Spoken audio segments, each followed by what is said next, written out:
He showed up like he always did, the same time, same bench, brown paper bouquet in hand, 3 carnations, one for each name. Could one quiet act spark a town's transformation? He never forgot, but this Memorial Day, someone told him to leave, said the bench was for official guests only, so he nodded, set the flowers down, and walked away. Didn't argue, didn't explain, didn't tell them the bench had once held 4 Marines and now only him. A week later, the town gave him something back. Welcome to Graceful Valor Stories, where tales of compassion and kindness are told. Let's uncover what really happened.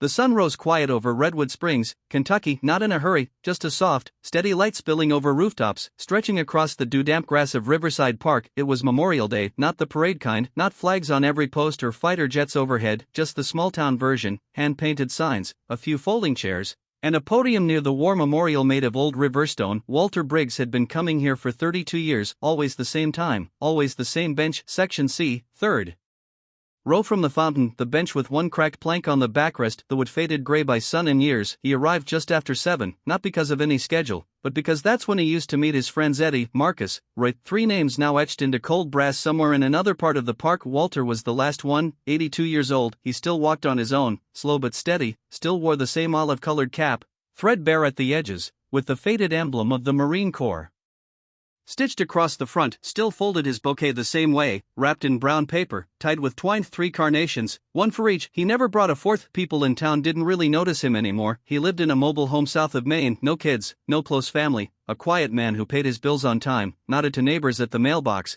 and never said much more than morning or appreciated. But every Memorial Day, Walter showed up, not to be seen, but to remember. This year was different. The city had partnered with a local high school to organize the Memorial Day gathering. A group of student volunteers in matching polo shirts had been assigned to manage the park, help with seating, and hand out programs. At 7:13 a.m., while Walter stood by his usual bench, adjusting the bouquet in his hands, one of them approached. Brandon Miller, 16, smart, well-meaning, a bit too eager. He'd been told to keep the event orderly and redirect unregistered guests. He saw Walter standing near the front row and made a quick judgment. A hunched man in an old coat, scuffed boots, military hat, carrying a crinkled paper bouquet, no name badge, no lanyard, no folding chair with his name on it. Brandon hesitated, but only for a second. He stepped forward, firm but polite. Sir. Walter turned slow, eyes tired but calm. Brandon cleared his throat. I'm sorry, sir, but this area is reserved for ceremony participants and registered guests. We'll have public seating over there shortly by the playground.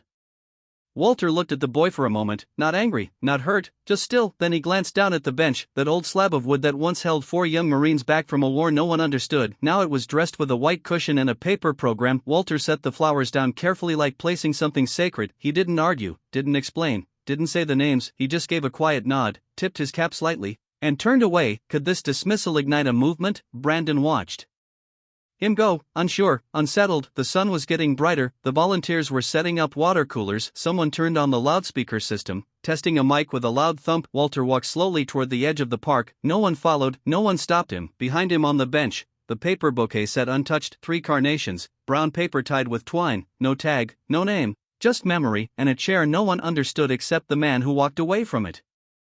Elliot Saunders didn't like sitting still, not in class, not in church, and definitely not under a nylon canopy in Riverside Park while adults read names he didn't know off a podium he couldn't see. It was Memorial Day, and his parents had dressed him in a collared shirt and combed his hair back, which he hated. His little sister had fallen asleep leaning on Mom's shoulder, and Dad was whispering something about needing to be respectful, but Elliot was watching the wind, specifically how it kept blowing a paper bouquet on a nearby bench near the front rows. It sat there like it didn't belong. No one claimed it, just some old flowers wrapped in brown paper, creased and soft around the edges. He'd seen them when they walked in, maybe an hour ago, but now everyone was facing the podium and something about that bouquet kept pulling at him. He waited until the applause died down and a new speaker fumbled with the microphone. Then quietly he slipped between the rows of chairs, ducked behind a woman in a wide-brimmed hat, and crept toward the bench. The flowers were still there, closer now. Elliot could see they weren't store-bought, 3 carnations, 1 white, 2 red, tied with a piece of kitchen twine, and tucked underneath a note, folded, but not sealed, just slid between the stems like a bookmark. He glanced over his shoulder. No one noticed. The next speaker had started reading a poem about sacrifice. Elliot reached down, lifted the note, and opened it with both hands. The handwriting was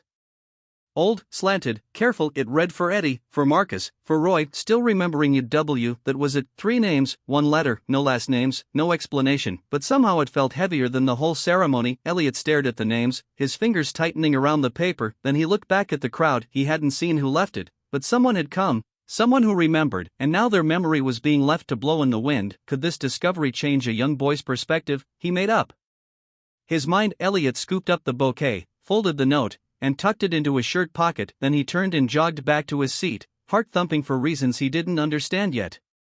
Later that afternoon, after hot dogs and awkward family small talk, Elliot sat at the kitchen table, the flowers in front of him wilting slightly in the air conditioning. His dad had waved off the whole thing. Probably some stranger. Happens every year, just someone paying their respects. But Elliot didn't believe that. He knew when something mattered, and that note meant something. So he went to the one person in the house who still carried medals in a box lined with velvet, the one who never spoke much about back then, but whose silence always felt full. His grandfather, Arthur Saunders, was 92, still sharp, still stubborn, still wore his Veterans of Foreign Wars cap when he walked down to the diner on Fridays. He was napping in his recliner when Elliot knocked gently on the doorframe. "Pup, can I show you something?" The old man opened one eye. "If it's another TikTok thing, I'm officially retiring from this century." Elliot smiled. "It's not that, it's flowers and a note that got both eyes open." He handed the bouquet over, then slowly offered the folded paper. Arthur took it in both hands, unfolded it carefully, and read twice. He didn't say anything at first, just stared. Then he leaned back, eyes glassy with something Elliot hadn't seen before. "You found this where?" he asked quietly. "Riverside Park, on a bench. No one claimed it. I think someone was sitting there, but they left it." Arthur nodded, very slow. "These are names, Elliot, not just names. Brothers, you see, Marines. We don't forget, we don't move on, we just carry them further." "Do you think you knew them?" Arthur shook his head. "No, these were his people, not mine, but I know the kind of man who writes a note like this." He tapped the signature, WB, "that's someone who survived, someone who lost more than medals." Elliot sat forward. "I want to find him." Arthur looked up, eyebrows raised. "I mean, just to know who he is. I want to know why he left it, maybe for a school project." Arthur was quiet for a long time, then finally, he said, "All right, but you start local, always start with what you know." That night, Elliot searched everything he could: obituaries, veteran names in the town's online archive, city records for war memorial plaques. None of them listed all three names together, but he noticed something odd in a photo from 1994, a local newspaper clipping about a Memorial Day service in the very same park. In the background on that very bench sat four men, old then even older now. Three had name tags: Eddie Jameson, Marcus Boone, Roy Temple. The fourth man, no tag, just a cap pulled low, but on his coat pocket, the stitched initials WB. By the next morning, Elliot had a name. A neighbor on the town's Facebook page remembered seeing W. Briggs listed on a land registry from years ago. A few messages later, a janitor from Elliot's school chimed in. "You're talking about Mr. Walter Briggs, lives down by the river in that old mobile home, keeps to himself, Marine, I think, lost his buddies a while back." Elliot's heart jumped.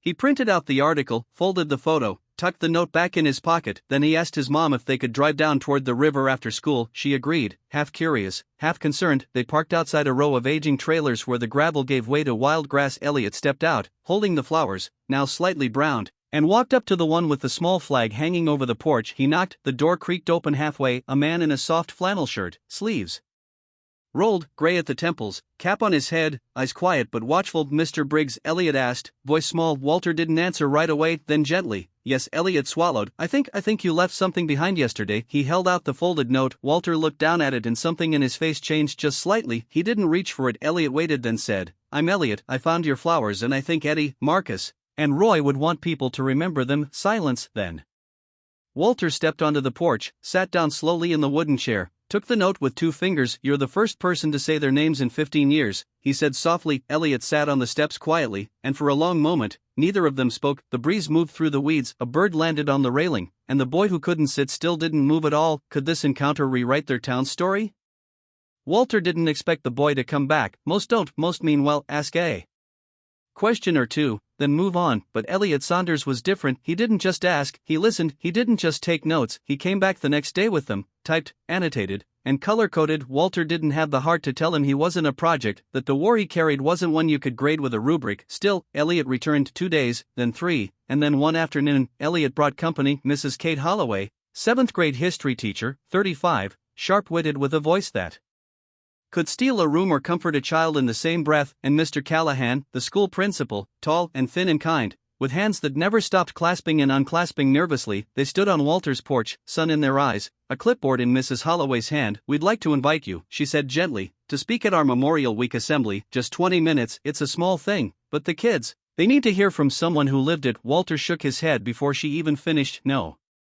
One wants to hear war stories, he said. I wasn't a general, I didn't change history, I just survived it. Elliot stepped forward, holding something in his hand. It was a letter. Walter recognized the handwriting immediately. It was Elliot's, blocky, neat, careful. Elliot held it out. I wrote this for you, you don't have to read it now. But I think you should. Walter took it, nodding once, then turned back into his home. He didn't promise anything, but the letter stayed on his nightstand that night, and the next morning, it was open, and by noon, he was sitting at the kitchen table polishing the brass buttons of his dress blues with an old sock and lemon oil.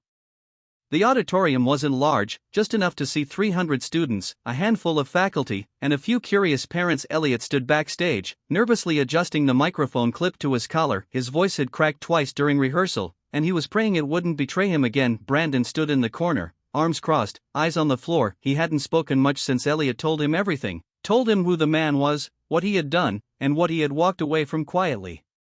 Respectfully, because Brandon hadn't looked close enough to see. Brandon had paled when he saw the photo, the one from 1994, the 4 Marines on that bench. It was him, he had whispered. Elliot just nodded. Backstage, Walter sat quietly in a folding chair, uniform pressed, boots shined, his cap rested in his lap. He hadn't worn this uniform in over 20 years, he had promised himself he never would again, but today wasn't about him, it was about the 3 names he carried in his chest pocket: Eddie, Marcus, Roy. He closed his eyes, listening to the hum of students settling into their seats. He imagined the other 3 sitting next to him, nudging him, laughing softly. You always hated public speaking, Roy would have said. Bet your knees are shaking like mine did at boot camp, Marcus might have teased. And Eddie, he would have just nodded and said, you got this, Walt. Elliot stepped onto the stage, the lights warming his face. The chatter died down. He stood at the podium, heart hammering. My name is Elliot Saunders, he began, voice stronger than he expected, and I'd like to tell you a story about a bench, some flowers, and a name that almost went forgotten. He spoke slowly, carefully. He told them about the ceremony, about the bouquet left behind, about the note with 3 names, and about the man no one noticed because they weren't looking. The room was silent. Elliot swallowed hard, then turned toward the curtain and said, Mr. Briggs, would you come join us? Walter stepped out slowly. No music, no applause, just the quiet breath of 300 people realizing they were standing in the presence of something they couldn't quite name but could feel: respect, regret, reverence. He approached the podium, nodded to Elliot, then turned to the audience. I'm not much for speeches, he began, voice gravelly but clear, and I didn't come here to talk about myself. He paused, looked out over the students, then reached into his coat and pulled out the folded note. I came to talk about these 3 men. He said their names: Eddie Jameson, Marcus Boone, Roy Temple. He told them about the heat of Danaan, about letters from home, about nights when silence meant survival and mornings when laughter saved you more than a helmet ever could. He didn't glorify, he didn't dramatize, he just remembered. And the students sat still, some with hands clenched, some blinking fast, and when he finished, there was no applause, just a moment so quiet it felt like the room itself was holding its breath. Could this silence unite a community? Then Elliot stepped forward again. There's one more thing, he said. From the wings, 2 custodians wheeled out a bench, handcrafted, smooth oak, polished and carved. On the backrest, 4 names etched in brass: Walter, Eddie, Marcus, Roy. Below them, a single line: some seats aren't just for sitting, they're for remembering. Walter stared at the bench for a long time, then, without a word, he stepped forward, lowered himself slowly, and sat. The silence was unbroken until one more figure stood up from the audience: Brandon. He walked to the stage, every step deliberate. He stood before Walter, no podium, no mic, just his voice. I was the one who told you to leave. I didn't see, I didn't ask, and I'm sorry. Walter looked up, then slowly, he stood and extended his hand. Brandon took it, tears in his eyes. No one needed to say more.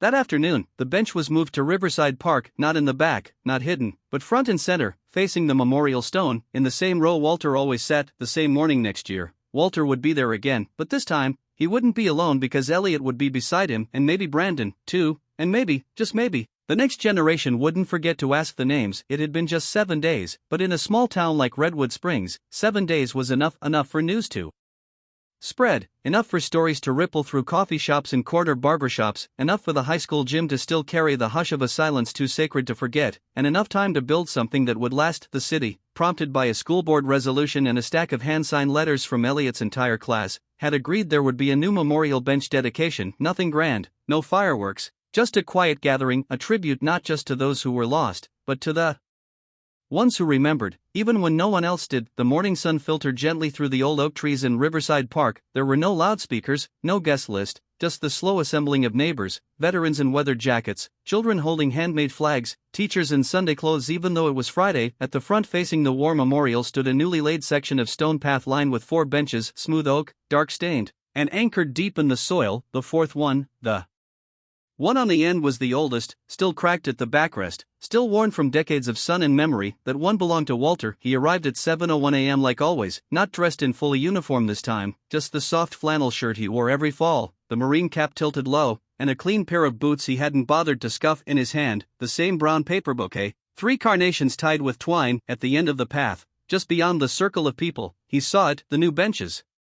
Their names etched not just in brass but in permanence: Eddie Jameson, Marcus Boone, Roy Temple, Walter Briggs. It didn't say honored, didn't say hero, just names, because sometimes a name is enough. Walter walked slowly down the path. Every step felt heavier than it should have, but not from pain, from meaning. He reached the end, rested his hand on the old bench, his bench, and sat down. Same place and same time, same man, but this time, he wasn't alone. Elliot arrived a few minutes later, white button-up shirt, hair combed back, sort of, and in his hands a tiny American flag printed on cloth, fastened to a wooden stick. He walked up beside Walter and sat on the new bench just to the right. Didn't say a word, didn't need to. Walter gave a small nod. The old and the young, the keeper and the listener, side by side, and then something remarkable happened. People started coming forward, not in a rush, not on cue, just one by one. First, it was Brandon. He approached quietly, no clipboard this time. No volunteer shirt, just a dark hoodie, hands clenched around a single lily. He stepped up to the row of benches, knelt slowly, and placed the flower in front of Walter's feet. He didn't speak, didn't look up. He stood, gave Walter a nod, not for permission, but for respect, and stepped back. Then came a teacher, then a veteran, then a group of second graders, each holding hand-cut paper poppies. The path turned into a quiet line of tribute, each person leaving behind something: a flower, a flag, a note, and a moment of silence, not because they were told to, but because they understood. Walter didn't cry, he didn't smile, he just placed his hand slowly, deliberately on the brass nameplate that read Roy Temple. He closed his eyes and whispered, "This time, we weren't forgotten." At 8:15, the mayor stepped up, offered a few soft words, and read a short proclamation recognizing the new memorial as a permanent addition to the town's park. No politics, no spotlight, just acknowledgement. Behind her, a photographer from the local paper snapped a few pictures, one of which would later appear in a Sunday feature titled "The Quietest Honor." In the photo, Walter is seated on the bench, one hand resting on the armrest, Elliot beside him, the wind just beginning to lift the corners of the paper bouquet, resting at their feet. Around 8:30, people began to drift away, some back to work, some to school, some just stood at a distance a little longer, as if trying to memorize the shape of the morning.